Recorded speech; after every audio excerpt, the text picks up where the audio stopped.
For 3 months, the man who handled the office building's electrical maintenance barely spoke to anyone, until the day the terror alarm went off.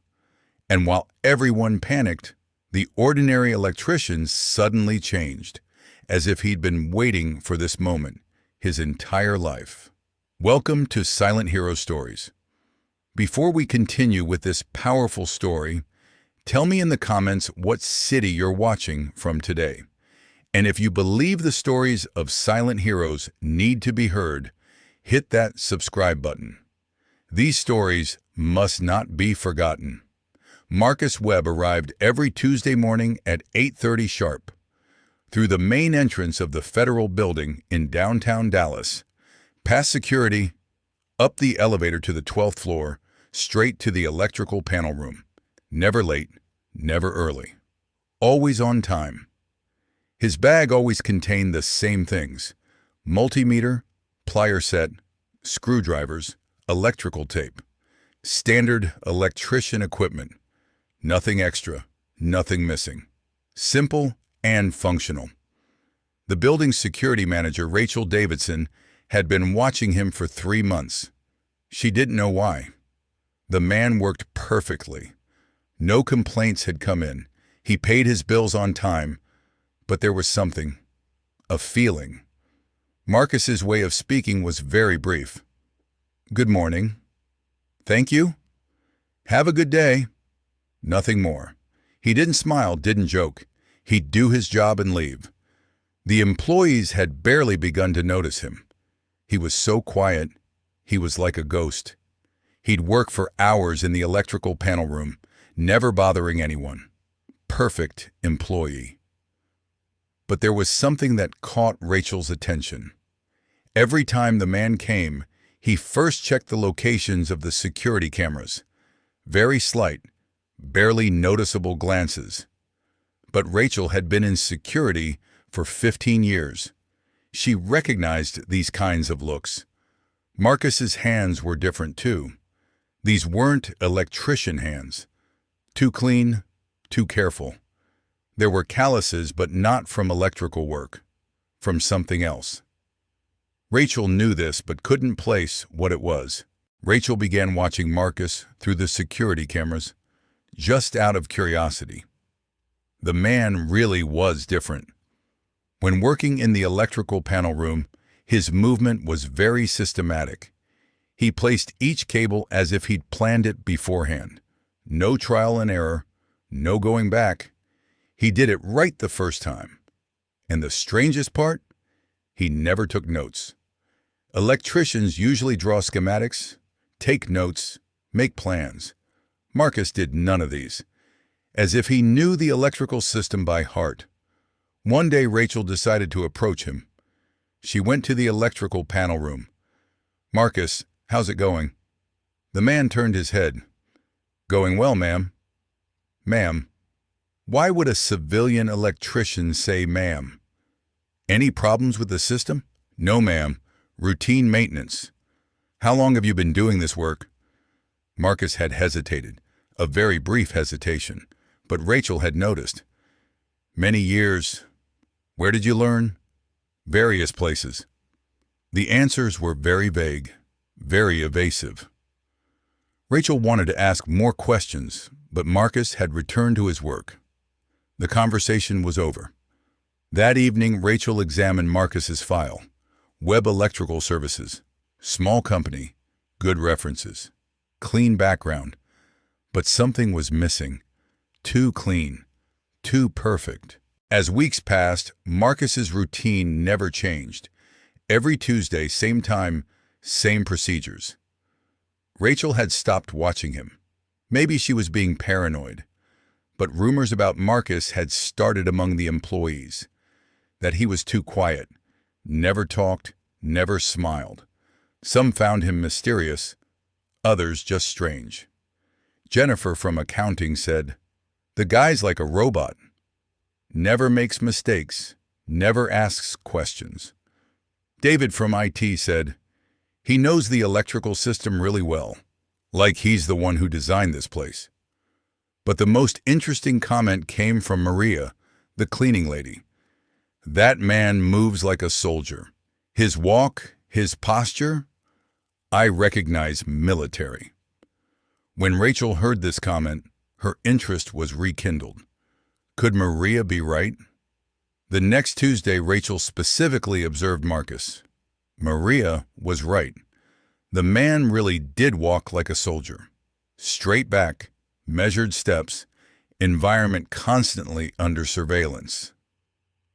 And then Rachel noticed something else. There was something in Marcus's bag. Very small, could be missed. But Rachel was a security expert. Her eye was trained. In the side pocket of the bag was a small metal piece. It looked like a GPS coordinate finder. Why would an electrician need GPS? The last Tuesday of the third month was like any other. Marcus arrived at 8:30, passed through security, went up to the 12th floor. Rachel had stopped routine monitoring by now. At 11:45 a.m., everything changed. The building's security system began sounding red alerts. Terror threat. All floors went into evacuation mode. Rachel ran to the security office. There was panic on the monitors. People were going down the stairs. Elevators had automatically stopped. But there was something different on one monitor. 12th floor, electrical panel room. Marcus was there. And he wasn't panicking. Not panicking at all. Instead, he was calmly scanning the electrical panel with a device he'd pulled from his bag, a bomb detection device. Rachel moved closer to the screen. What was the man doing? Marcus's movement was no longer like an electrician at all. Professional, systematic, fast. He was checking every point, analyzing every cable. And then he found it. Behind the electrical panel, connected to the main power cable, a small package, C4 explosive. Rachel's breath caught. The terrorist attack was real. And the only person who found it was the ordinary electrician, Marcus Webb. Rachel tried to communicate with Marcus from the security office. She radioed the 12th floor. "Marcus, can you hear me?" The response came. But the voice was different. Harder, more commanding. "Ma'am, there's a bomb here. It'll detonate in 5 minutes. I'm calling the bomb squad. Too late. I'm handling it." Rachel was surprised. "How are you going to handle it?" "Because I'm a bomb disposal expert." And at that moment, Marcus's identity was revealed. The tools he pulled from his bag were no longer electrician tools. Bomb disposal kit, wire cutters, signal blocker, professional military equipment. Marcus's hands now worked differently. Very fast, very precise. Every movement knew the difference between life and death. "Rachel," he said over the radio, "evacuate the building. Everyone needs to be 500 meters away." "What are you going to do?" "My job." Rachel watched Marcus from the monitor. The man had completely changed. His posture, movement, expression. This wasn't an ordinary electrician. This was a warrior. Marcus examined the cables around the explosive, red, blue, yellow, classic C4 setup. It was familiar to him. 3 minutes left. Marcus cut the main power cable. The bomb's timer stopped. But this was temporary. The backup battery would activate. 2 minutes. The backup battery kicked in. The timer started working again. Marcus calmly cut the blue cable, then the yellow. Finally, the red. 1 minute. The timer stopped. The bomb was neutralized. Marcus took the radio. Threat neutralized. Building secure. Rachel couldn't believe what she was hearing. The man had defused a bomb, alone, in 5 minutes. The evacuated building was slowly returning to normal. FBI teams had arrived and were examining the scene. But everyone was asking the same question. Who was the electrician? Rachel went up to the 12th floor. Marcus was still in the electrical panel room, but he was no longer hiding. "Who are you, really?" Rachel asked. Marcus looked at her. There was nothing left to hide in his eyes. "Major Marcus Webb. Delta Force, retired." "Delta Force?" "I served 20 years. Iraq, Afghanistan, classified operations. I have bomb disposal expertise." Rachel couldn't hide her astonishment. "Why are you doing electrical work?"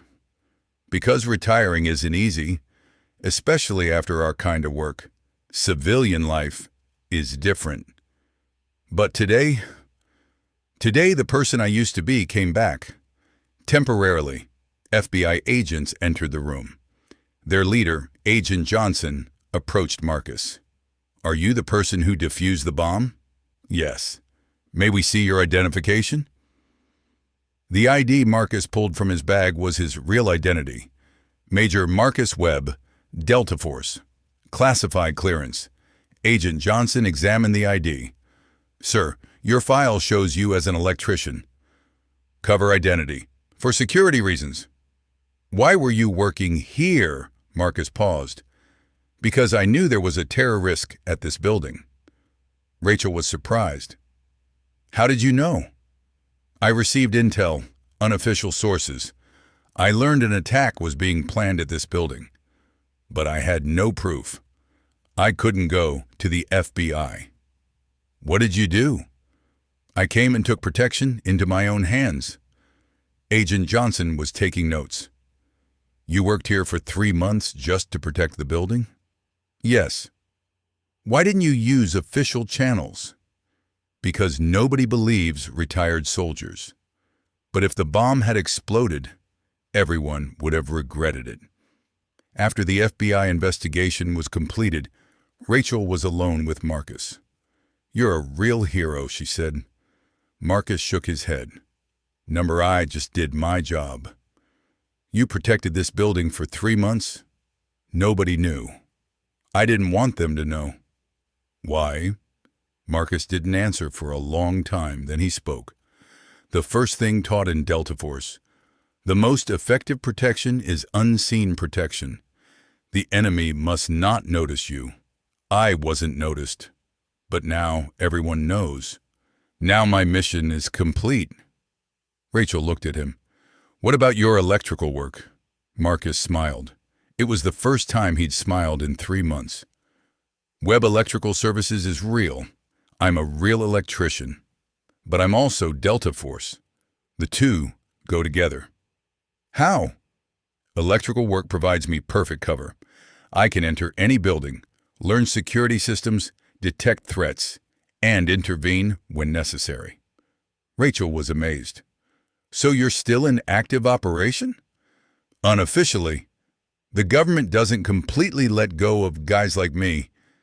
They just use us differently." "What happens next?"